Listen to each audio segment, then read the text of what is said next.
Teacher ने सहारा देकर अनारों को उठाया, भीगी धोती उतरवाकर अपनी पुरानी साड़ी पहनवाई। खेस ओढ़कर अनारों दरी पर पड़ी रही। मीठा दूध पीकर ज़रा जान सी आई तो उठी। टीचर ने उसे गाड़ी में बिठाया और सीधा सरकारी खैराती अस्पताल ले चली। जांच करवाई तो एक बीमारी तो वही पुरानी और तानाजात की निकली। अनारों को 2 मास का गर्भ रह गया था। दूसरी बीमारी गरीबी की मार निकली। ज़बरदस्त एनीमिया और आहार का कुपोषण। पहली बीमारी को ही सुनकर अनारों घबराई। टीचर का हाथ थामकर रोने लगी। मुझे इस विपदा से उबार लो बीबी जी, मैं तो जहर खाने के लायक भी नहीं। बाकी बीमारी तो मैं भुगत लूँगी, पर बच्चा तो अंदर पेट में फोड़े की तरह बढ़ने लगेगा।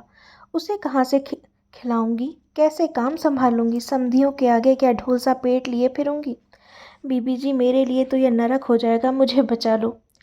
टीचर ने कह सुनकर उसके गर्भपात की तारीख मुकर्रर करवा दी। गर्भपात तो खैर हो गया, पर अनारों के बदन का रहा सहा खून भी निचुड़ गया। डॉक्टर ने उसे 20 मिनट का लेक्चर दे डाला। इतनी कमाई का लालच करने से नहीं चलेगा, काम घटाना पड़ेगा और खुराक बढ़ानी पड़ेगी, ढंग की लेनी पड़ेगी। अभी छाती का एक्सरे निकाला है। ऐसा ही चलता रहा तो तपेदिक होते देर कितनी लगेगी। दूध, सब्जी, मौसमी फल, दाल, रोटी सब खाना पड़ेगा। इतनी गिरी हुई सेहत, इस पर बच्चे पैदा करने का शौक़। अब तो या खुद जी लो या मरो बच्चा पैदा करते हुए। यह लो ताकत की दवा लिख दी है, बाज़ार में से ले लेना, और बीमारी मौत बन जाए उससे पहले अस्पताल पहुंच जाया करो। हम लोग डॉक्टर हैं, भगवान नहीं। डॉक्टर साहब का पहना व्यंग अनारों पर कतई बेकार साबित हुआ। उसने गर्भ के बच्चे से निजात पाई, परमात्मा का शुक्र अदा किया। डॉक्टर के पर्चे को नाली में फेंका और झोला थाम घर की ओर चल दी। जाकर पड़ी रहेगी 2 रोज़। इस बवाल से तो छुट्टी मिली। भगवान टीचर का भला करे, उन्हें 2 बेटे और भी दे। जिंदगी में पहली बार अनारों को स्कूटर रिक्शा करके घर जाना पड़ा। अस्पताल से निकली तो टांगों ने घसीटने से भी इनकार कर दिया। बुरी तरह कांप रही थी। उसने गंजी के बाप को कोसा, जिसकी वजह से ये बेमौसमी फिजूल खर्ची करनी पड़ गई और अपने टांगों की बजाय स्कूटर रिक्शा पे लद कर घर आना पड़ा। धीरे धीरे रेंग कर घर के भीतर घुसी तो हे राम, गजब, यहाँ तो होने वाला दामाद मनहर खुद ही विराजमान है। अभी अनारों ओट में ही थी सो किसी ने उसे देखा नहीं।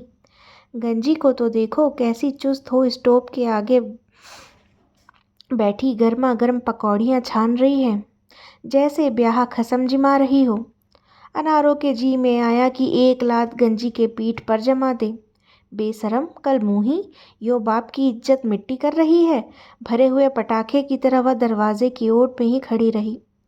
मनहर ने चाय का बड़ा सा मीठा घूंट भरा, फिर बड़ी अदा से गंजी से बोला, आए हाय शांति, री सासू जी, पता नहीं ब्याह जल्दी क्यों नहीं करेंगी। मैं तो तुझे यूं ही उठा के ले जाऊं। मैं नहीं रह सकता अब तुझे निहारे बगैर। हे राम, यह तो अपने ससुर से भी 4 कदम आगाड़ी निकला। कैसी आँख मिचा मिचा कर बतिया रहा है, जैसे गंजी को गोनियाई लाया हो। अंग अंग गुदगुदा रहा है नालायक का। अनारों के मन में ऐसा गुस्सा भभका उठा कि 1 लात दामाद के भी जमा दे। साला बदमाश। गंजी को तो देखो, पूरा दुरुस्त सिंगार दाटे बैठी है। मनहर की बातों पर कैसी मिश्री सी घुली जा रही है। गाल तो अनार हो रहे हैं। बेहया, अब अनारों से और ना रहा गया। भूत की तरह आकर दोनों के बीच बैठ गई। अम्मा, गंजी तो ऐसे चमकी मानो सचमुच ही भूत देख लिया हो। हाथ से पोनी छूटकर दूर जा पड़ी। सांस नली में ही अटक कर रह गई। मनहर हाजिर जवाब निकला। इस सफाई से पटरी बदल गया कि शांति देखती रह गई उसे। अम्मा जी आ ली क्या? ओहो, अब जाकर पहुंची तुम भी। कितनी देर से बाट जोह रहा था मैं। शांति से यही कह रहा था कि आज चौकीदारी चले ही जाए मेरी, पर अम्मा जी को देखे बगैर टलूंगा नहीं। कईयों ने कहा कि तुम्हारी सेहत खराब चल रही है। अरे शांति, अम्मा जी की चाय कहाँ है? देखती के नहीं कैसी थकी हारी चली आ रही है। लो इतनी पकौड़ियाँ तो चखो। मनहर की बातें अंगारों सी बरस रही थी अनारों के कान में। पकौड़ियाँ चखो, चाय तो दे अम्मा जी को। शांति अपने बाप की मसनद पर बैठा है क्या? पर अनारों ने जीवन में पहली बार इस कदर संयम से काम लिया और नरमी से बोली, इससे पहले भी आते रहे होगे भैया? अरे ना ना, पहली बार ही दहलीज लांघी है। अब तुम्हारी बीमारी में भी ना टोकने पहुँचूं। भला बेटे और मुझ में कोई फ़र्क है क्या अम्मा जी? एक संदेशा भी मैं लाया था। कहो। वो तो तुम चाय तो पियो, फिर कहता हूँ। गंजी ने चाय का ग्लास आगे बढ़ाया तो अनारों ने चुपचाप ले लिया। इस वक्त न लेने के मारे चक्कर और कमज़ोरी के बेहोश हो जाने का अंदेशा ज़्यादा था अनारों को। अब तो बड़ी सयानी घर में एक वही है जो इन बच्चों के सामने तो थोड़ा रुआब रखना पड़ेगा। भू पर गिर जाने का यह समय तो नहीं है अनारों। नए ज़माने की औलाद है, समझेगी। सिर पर से बाप तो गया, अब यह शेरनी भी पस्त हो गई। हम गीदड़ मिलकर राज करेंगे। बल्कि चाय के साथ दो उसने पकौड़ियाँ भी उठा लीं। अपनी आसन संभाल बोली, हाँ संदेशा तो कोई बहुत भारी होगा भैया, तभी तो आप आए हो। नहीं तो भला अभी भांवरे पड़ी नहीं और दामाद घर में दिखलाई पड़ जाए, सो तो भले घरों में कभी हुआ नहीं। फिर तुम तो पढ़े लिखे हो, इतनी अकल तो तुम में है। मनहर सांस के उल्हाने को साफ डकार गया। बोला, मैं तो जी उसी बेला राई रत्ती तुम्हारे ही घर का हो गया जिस रोज़ बापू आकर शगुन पकड़ा गए थे। मैं भला तुम्हारे बुरे दिनों में? कैसे बुरे दिन? अनारों ने तमक कर बीच में रोकते हुए पूछा। वो बाबू जाने कब पलटे। कुछ घबराकर मनहर ने बात पूरी कर दी। तुम्हारे बाबू कमाने गए हैं बम्बई, सो पहले भी उनके काम की और हुनर की कदर वहीं सी, तो अब भी वहीं पे सही। सीखे सिखलाए पूरे मैकेनिक को नौकर रखने की ताब यहाँ दिल्ली वालों में नहीं है, और उनका मिजाज कम तनख्वाह लेके मालिक के तलवे सहलाने वाला तो बना नहीं है। जहाँ ठसके से रोटी मिलेगी वहीं कमाएंगे। रही बात हमारी, तो मोहल्ले टोले की खातिर बच्चे को लेकर पड़ी हूँ यहाँ। गंजी के बाबू दिवाली में नहीं तो सर्दियों तक आ ही लेंगे। ठंडे आत्मविश्वास से अनारों ने कहा। मैं तो यही कहने आया था अम्मा, बापू को कोई ऐतराज़ नहीं है मेरे। अगर तुम थोड़े में ही मेरा मतलब है कम रुपयों में ही ब्याह का इंतजाम हो जाए तो वो लोग माने, मैं उन लोगों को राजी कर लूँगा। मनहर ने टिप्पस भिड़ाई। सोचा पहले सास को भुगत लूँ, फिर अपनों को भी मना लूँगा। आखिर कमाऊ पूत हूँ, कब तक नहीं मानेंगे। उसकी बात सुनकर अनारों के बदन में फिर से चिंगारियाँ लहक उठी। ज़रूर इस बित्ते भर की लड़की ने जमाई को इतनी शह दे डाली कि अब वह ब्याहे बिन सर नहीं रहा। बोली, ब्याह तो बेटा तभी होगा जब हमारी तैयारी हो लेगी। कन्यादान तो वही करेंगे आकर। बस अब इस चर्चा को यहीं ख़त्म करो, और कहीं हम समधन जी तुम्हारी चिंता में ना पड़ी हूँ, सो तुम घर जाओ। फिर तुम्हें वापस दफ्तर भी जाना है, रात की ड्यूटी पर। वो अम्मा बताना भूल ही गया, दफ्तर वालों ने मुझे क्वार्टर में फैमिली रखने की इजाज़त दे दी है। शांति वहीं रहेगी मेरे कने। हाँ हाँ भैया, सब आ गया समझ में। पर अब तुम जरा इस समय पड़ोसियों की नज़र बचा करके कहीं जाना, नहीं तो बोल मारेंगे। अनारों ने कहा तो मनहर वहाँ और टिकने का बहाना नहीं सूझ सका। वह चला गया। उसके जाते ही गंजी कैसी पराई पराई नज़रों से माँ को ताकने लगी। क्या है, ऐसे क्यों देख रही है बेहया? अम्मा, गैरों के सामने तो मुझे गंजी मत पुकारा कर। शांति नाम तो तूने जाने क्यों रखा, तेरी ज़ुबान पे चढ़ता ही नहीं। रोज़ आता है वो कमीना यहाँ? देर से खदबदाती अनारों ने आखिर सवाल कर ही दिया। शांति चुप ही रही। क्यों री? अरे बोल ना, कब से यह कंजर खाना खोल रखा है? शांति ने तड़प कर जवाब दिया। अब आ ही जाए है कभी कभार तो क्या धक्का दे दिया करूं? मैं बुलाने जाऊं हूँ उसे? और अम्मा, मैं ही तो हूँ जो अपनी सेवा से यह रिश्ता रोके हूँ। तुम दोनों के सहारे तो कब का टूट लिया होता। क्या तू ही यह रिश्ता रोके है? लो सुन लो लड़की की बात। कमबख्त, तेरे ससुरालियों को अपना पेट काट काट के खिलाया, मरती खपती करज लेती फिरी। कमा करमा के मैं जो जोड़ रही हूँ तेरे लिए, सो कुछ नहीं। बोल कमीनी। अनारों के लस के बोल उठी और एक धौल जमा दी। शांति चुपचाप मुख में दुपट्टा ठूस रोने लगी।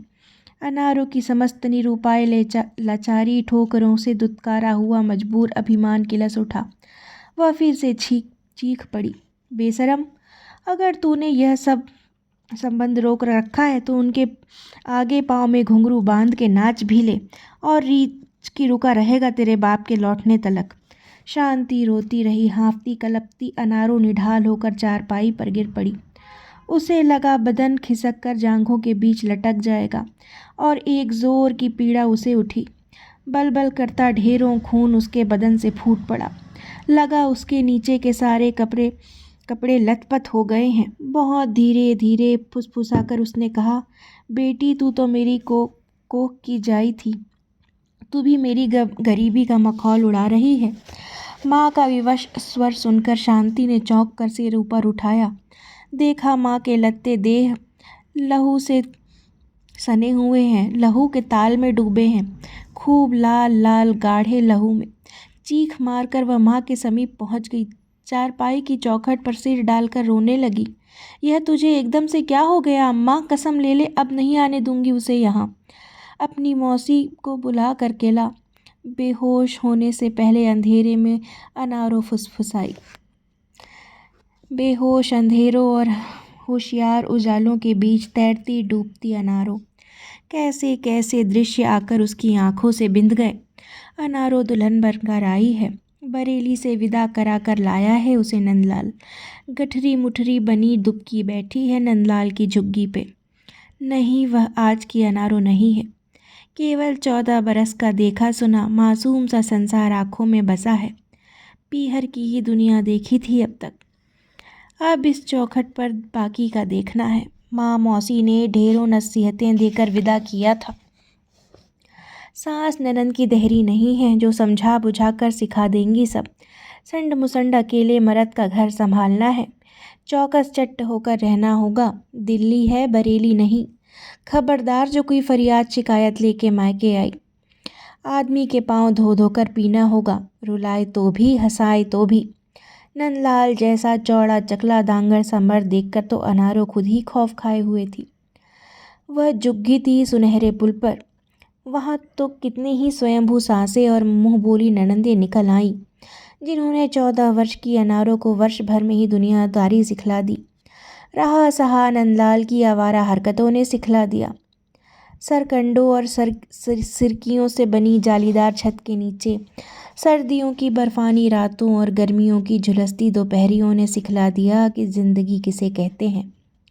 झुग्गी की ऐसी छत तो नाजुक थी कि मरियल सा पिल्ला भी चढ़कर भौंके तो छत समेत झम से ज़मीन पर आ गिरे। एक दो दफ़ा तो आधी रात को ऐसा ही हो गया। अनारों अम्मारी कहकर इस जोर से चीखी कि सुनहरे पुल वाली बिरादरी के लोग उसके पास जमा हो गए और सबको पता चल गया कि नंदलाल ब्याह के बाद भी रातों रात गायब रहता है। तब मोहल्ले की सादर आला बड़ी ताई ने नंदलाल की रातों का भेद खोल दिया। अनारों के मुँह के सामने ही मुँह बोली ननंद आकर ठिठोली कर गई। क्या बात है भौजाई, तेरे पाँव की झांझर तो बड़ी हल्की निकली। अब के पीहर जावे तो जरा शेर पक्की बांध के आइयो पाँव में, तभी बंधेगा भैया हमारा इनसे। सारा भेद अभी समझ में ना पड़ा था अनारों की जाने कैसे गंजी पेट में आ गई। उसी शीत में सुनहरे पुल की झुग्गी छोड़ उसे मदनगीर आकर बसना पड़ा था। सुनहरे पुल की झोपड़ियाँ पट्टियाँ टूट रही थीं। सभी को ट्रकों में लादकर मदनगीर के खाली मैदान पर छोड़ दिया गया। उन दिनों नंदलाल लापता था। 2 रोज़ वह खड़ी चारपाई पर खेस डाल उसकी ओट में दरी पर पड़ी पड़ी थरथराती रही थी। खुला जाड़ा तब सहन न हुआ, फिर अड़ोस पड़ोस के मदद से घास फूस बोरी बल्ली टीन लकड़ी जुगाड़ कर एक झुग्गी झाली थी। नींव डालने के पश्चात अब वह घर की अकेली मजबूत बनाती आई है। कभी पलटकर नंदलाल को उसने नहीं देखा। वह तो बस उससे चार मीठे बोल बोल ले, वही बहू तेरे। अब जैसी तेज तर्रार कहाँ थी तब अनारो। वह तो उसने बाद में सीखा। मदनगीर के टोले की भी यही रीत है। खाने को चाहे हो ना हो, बीमारी चाहे सारा खून चूस ले, पर लड़ते समय तो सबके तन में नए प्राण भर जाते। जिसने भी ईंट का जवाब पत्थर से ना दिया वही सबसे बड़ा मूर्ख। लड़े ना तो कैसे जिए। अनारों ने बेहोशी में जरा उबर कर आँख खोली और अपनी मौजूदा झुग्गी की पक्की छत देखकर मुस्कुरा दी। पूरे 200 लगाकर छत पक्की कराई थी उसने। मजाल है जो बूंद भर भी टपक जाए। बरसात में तो पड़ोस के एक दो बच्चे उसी के यहाँ आकर सोले हैं। पक्की छत है ना। गंजी के ब्याह में तो इसके जाने न जाने कितने मेहमान पड़ेंगे। गंजी का ब्याह, हाय राम। काम, पैसा, ब्याह। घबराकर अनारों ने आंखें मूंद ली। कमजोरी ऐसी व्याप रही थी कि मन हो रहा था बेहोशी आ ही जाए तो कुछ चैन पड़े। होश में रहने के लिए उसे बहुत लड़ना पड़ रहा था अपने आप से। माथा सनसना रहा था, टांगों के बीच जैसे पनाला बह रहा था। हाथ पांव मार रही है, तैर रही है अनारो। पेट में बिच्छू डंक मार रहा है। अरे इसे चिमटे से पकड़ ले। कहाँ गया गंजी का बाप। दिल डूब रहा है अनारो, तू डूब चली। तेरे दिल के चारों तरफ तलैया है। यह तितली कैसी उड़ रही है दिल पर। कपाल के बीचों बीच तो कुछ दिल में धुकधुका रहा है। ले उड़ चली अनारो, उड़ मत। धरती कहाँ गई। पाँव टेक ले, हिम्मत कर, डूबना मत। लौंडिया ब्याहनी है अनारो, तेरे सिर पर काम है। थाम ले खुद को। नंदलाल, हमें बेटी ब्याहनी है। यहाँ तो दलदल बन गया। मेरे ऊपर गरम कीचड़ है, मैं सन गई पूरी की पूरी। हाय नंदलाल, गंजी, छोटू। अनारो अस्पताल से लौटी तो देखा गंजी जगर मगर लाल जोड़ा पहने, मांग में ढेरों सिंदूर भरे, कोहनियों तक चूड़े के लच्छे पे अटाए ऐसी दमक कर बैठी हुई है। कहीं गफलत में तो नहीं अनारो। यह गंजी को क्या छू गया। किसी परी जिन ने जादू की छड़ी तो नहीं फिरा दी। गालों पर की लुनाई तो देखो। छिंगली सी खटिया पर पसरी रही टुकुर टुकुर गंजी की ओर ताकने लगी। गंजी खिलखिलाकर हंस दी। राम भरोसे ही अनारों को अस्पताल से लिवाने गया था, पर घर पहुंचते ही रफू चक्कर हो गया था। अनारों को कुछ खटका हुआ कि कहीं कुछ गड़बड़ ज़रूर है। इसी से राम भरोसे नहीं टिका। उसने गंजी को धर पकड़ा। यह क्या स्वांग भरे बैठी है। कौन लाया ये कपड़े। उन्हीं लोगों ने दिए हैं, शांति ने शर्माते हुए कहा। नाप देखने को भेजे होंगे। नहीं तो। तेरे लिए जरा सी चाय छान दूँ, रोटी खाएगी। ला चाय ही दे दे जरा सी। पहले मुंह तो फोड़। यह कपड़े काहे दटाए बैठी है। जरा सब्र कर लेती तो बुढ़ा जाती क्या। काहे का सब्र। ब्याह का। और क्या मेरी अर्थी उठने का। सो तो हो गया क्या। ले चाय सुड़क ले। अनारो बैठी, चाय सुड़कने लगी। सोचा गंजी को ठिठोली सूझी है, नाप खातिर भेजा होगा। धीरे धीरे आंगन मोहल्ले वालियों ने भरने लगा। राम भरोसे और उसकी बहन चंपा भी आ गए। अरे अनारो, तूने तो हमें डरा दिया था।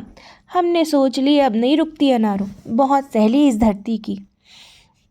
और ज़रा भी देर करती थी तो अस्पताल ले जाने में तो बस तू ख़त्म थी, तेरी कथा ख़त्म थी। तभी नाई की घरवाली फुसफुसाई। यूँ कहूँ बहन जी, अपनी शांति की देवर से हमारी लौंडिया की बात भी लगवा दो ना। हींग लगे न फिटकरी, रंग भी चोखा चोखा। क्या मतलब। अनारों ने चौंक कर पूछा। अजी, माना कि सगाई तुमने भारी दी थी, पर अब ब्याह तो काना सिक्का खड़का ही बना लिया ना। क्या बक रही है। अनारो इस जोर से चिल्लाई कि पल भर को शांति भूल गई कि वह शादीशुदा है। दौड़कर माँ के पास पहुंच गई और उसके हाथ थाम लिए कि कहीं मार ही न बैठे। अम्मा, उन्होंने ही, तुम्हारे जमाई ने ही जबरदस्ती की थी। मौसी मौसा, मेरे देवर ननद सब साथ गए थे मंदिर में। पुजारी जी ने। क्या। अनारों ने शांति को दूर झटक दिया। तब अनारों की बहन ही आगे आई, बोली, अरे बस भी कर, बहुत हो गया तेरा नाटक नौटंकी। मनहर आया था खुद ही, बोला, करनी हो तो झटपट शादी कर दो मंदिर में चलकर, नहीं तो मुझे। तुम्हारे यहाँ जब तक 9 मन तेल होगा तब तक तो राधा बूढ़ी हो लेगी। शास्त्र बचवा कर ही फेरे लिए हैं, फिर तुझे क्या ऐतराज हो रहा है? और तू क्या मोती लुटा देती ब्याह में? चंपा ने डांटा तो अनारो कुछ संभल कर बोली, और ये दोनों कहाँ रह रहे हैं? पुजारी जी के घर में। काहे जिज्जी, शांति तो ठाठ से अपनी ससुराल में रह रही है, तुम्हारी खातिर आज फेरा डालने आ गई। राम भरोसे हंसकर बोला।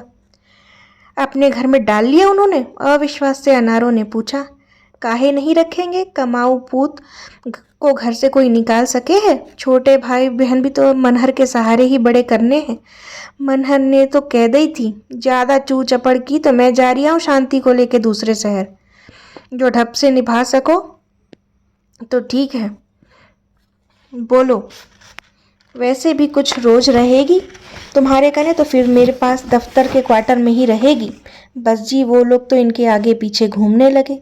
राम भरोसे ने मनहर के डायलॉग बोलते समय फिल्मी अंदाज इख्तियार कर लिया था, सो सभी हंस पड़े। अनारों ने भी जोड़ दिया, पर कमीनों ने मेरी नाक तो काट के रख दी। बस बस, रहन दे अपनी नाक को, जितती है उतनी भतेरी, क्या करती करे ऐसी नाक का।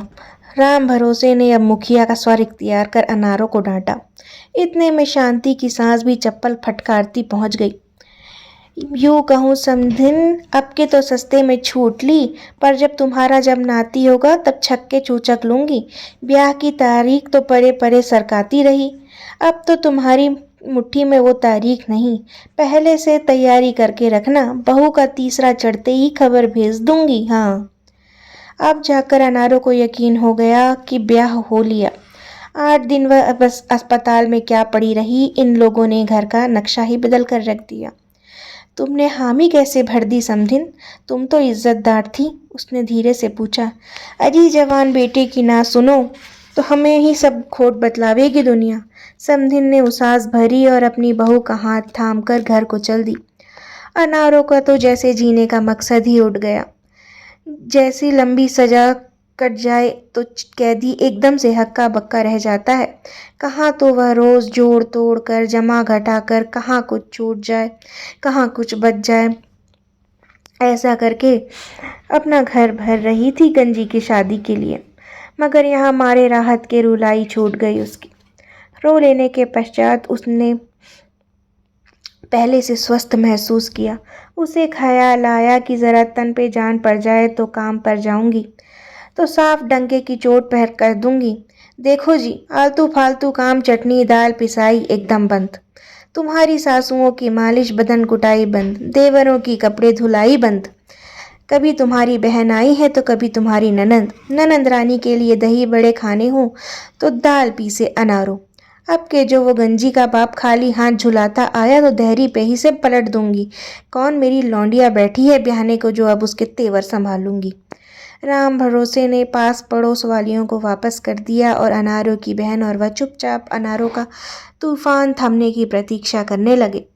अनारों ने जो आंचल से नाक सुलग कर ऊपर उठाई तो राम भरोसे हंस दिया। चल हटा जिज्जी, मतलब तो बेटी की डोली उठने से ही था, यूं गई चाहे यूं गई। और तूने रोना बिलखना कहाँ से सीख लिया? जीजा तो हमारा कह रहा था कि राम भरोसे, यार जिज्जी तेरी है छटाक भर की, पर ततैया जैसी उड़ान भर के डंक मारे है। ठीक ही तो कहवे था भला जीजा। ही। अनारो भी हंस पड़ी। तू निरा भान ठहरे, नौटंकी में चला जा। उसे कुछ ममता हुआ ही बहनोई से। मैं तुम्हारे हाथ जोड़ू हूँ बीबी जी, इतना ढेर पढ़ी हो, बस एक चिट्ठी मेरे आदमी के नाम ऐसी लिख दो कि उसके आंसू निकल आवे और वो इसी मास की 20 तक दिल्ली आ पहुँच ले। क्यों?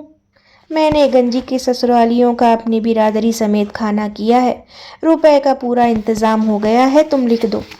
उसे एक धेले की चिंता करने की भी जरूरत नहीं है, बस आकर मेरे बराबर खड़ा हो जाए। लिखना शांति के ब्याह की तारीख पड़ गई है, यह न लिख देना कि ब्याह हो भी लिया। पता वही पुराना है, एक रिश्तेदार देख कर आया है उसे वहां। पर खाना करने की क्या आफत है? टीचर ने गुस्से में भरकर पूछा। अजी ऐसे भी कहीं कोई ब्याह होते हैं, इससे ज़्यादा तो लोग गुड़ियों के ब्याह में लगा देते हैं। अब तो हो गया ना, फिर इस ढोंग की क्या ज़रूरत है। नहीं बीबी जी, मैं तो मोटी बीबी से 1,000 रुपये की उधारी भी ले आई हूँ और 500 रुपये का बंदोबस्त दूसरी जगह से कर लिया। न्योत भी आई हूँ सब जगह।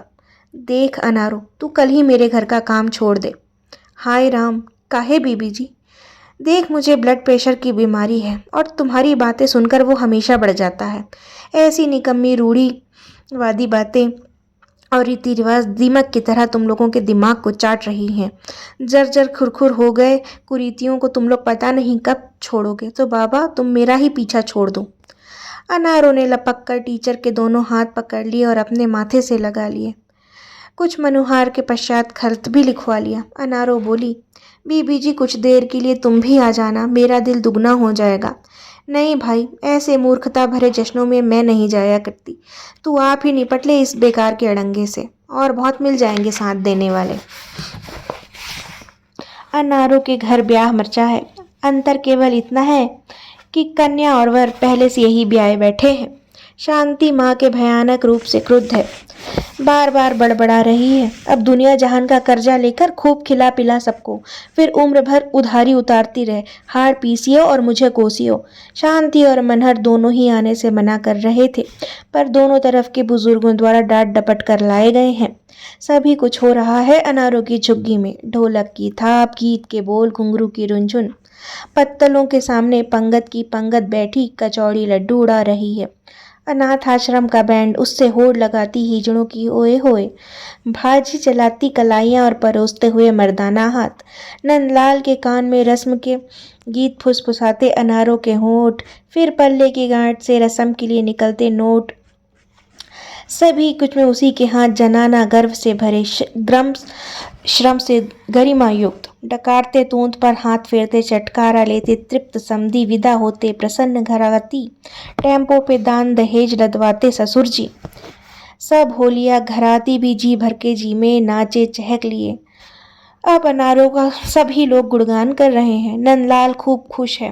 मौज की तरंग आकर छिपाई हुई बोतलें भी खुल चुकी हैं। अनारों ने मोहल्ले की औरतों का साथ मिलकर समेटा समेटी शुरू कर दी। इतने में नंदलाल को खड़ा होकर भाषण देते सुना। इस समय अनारों ठीक से जांच नहीं पाई है कि नंदलाल के आधे बोल खुद के हैं या उससे सब कुछ शराब बुलवा रही है। वह बोल रहा है, सुनो सब कोई सुनो, मैं आज मान गया अपनी औरत को। वह मेरी घरवाली नहीं है यारों, मेरा बड़ा भाई है। समझे, बड़ा भाई। भाई जैसा सहारा दिया है उसने मुझे। आज सबके सामने मेरी नाक ऊंची कर दी। मैं वहाँ परदेश में 5 बरस खटता रहा तो भी इतनी रकम न जोड़ पाता जितनी इस अकली ने अकेले 4 दिन में खड़ी कर ली। मेरी तो खैर नई नौकरी है वहाँ पर। इसने तो अडवंज लेकर भी मुंह ना खोला। मैं तो खैर 10 रोज में वापस चला जाऊंगा, पर बतलाए जा रहा हूँ यारों कि यह मेरी घरवाली नहीं, मेरी भाई बरोबर है, मेरी भाई बरोबर। और इसके बाद देसी ठर्रे के रंग ने नंदलाल को रुला दिया। वह अपने भाषण को सुनकर हिचकी बांधकर खुद ही रोने लगा। उसके हम प्याला हम निवाला दोस्त भी हुड़क कर रोने लगे। संवा बंध गया। नंदलाल भावातिरेक में बहता ही गया। अनारों ने आज पति को ऐसा कहते सुना, तब मारे लाज के और गर्व के साथ लाल पड़ गई, जैसे अभी गौनियाई आई हो। एक मन भरी नज़र उसने अपने खानदान पर डाली। देखा है किसी ने ऐसा मर्द जो इतनी बड़ी बात कह दे, वह भी भरी सभा के आगे। कैसा मान, कितनी बड़ी बात कि अनारो उसकी घरवाली नहीं, भाई बरोबर है। सब किया धरा वसूल हो गया अनारो का, तो कर्ज का क्या है। कल से ही 2-4 बड़े काम और पकड़ लेगी, बाकी के घरों में जास्ती काम खींच लेगी तो कोई मर थोड़ी जाएगी। कर्जा तो चुटकियों में उतर जाएगा, पर उसका मान, उसकी कदर बनी रहे उसकी नज़र में। सुन रहे थे मंजुल भगत जी की लिखी कहानी अनारों का आखिरी भाग। तो आपको कहानी कैसी लगी मुझे ज़रूर बताइएगा। मैं जानती हूँ मेरे पाठन में अभी कई प्रकार की कमियाँ हैं, पर धीरे धीरे आपको मैं अच्छी कहानियाँ प्रस्तुत करना चाहूँगी और अपने कमियों को भी ठीक करूँगी। तो अगर आपको मेरी कहानी सुनाई हुई अच्छी लगती है तो कृपया वीडियो को लाइक और चैनल को सब्सक्राइब ज़रूर कर लें। धन्यवाद।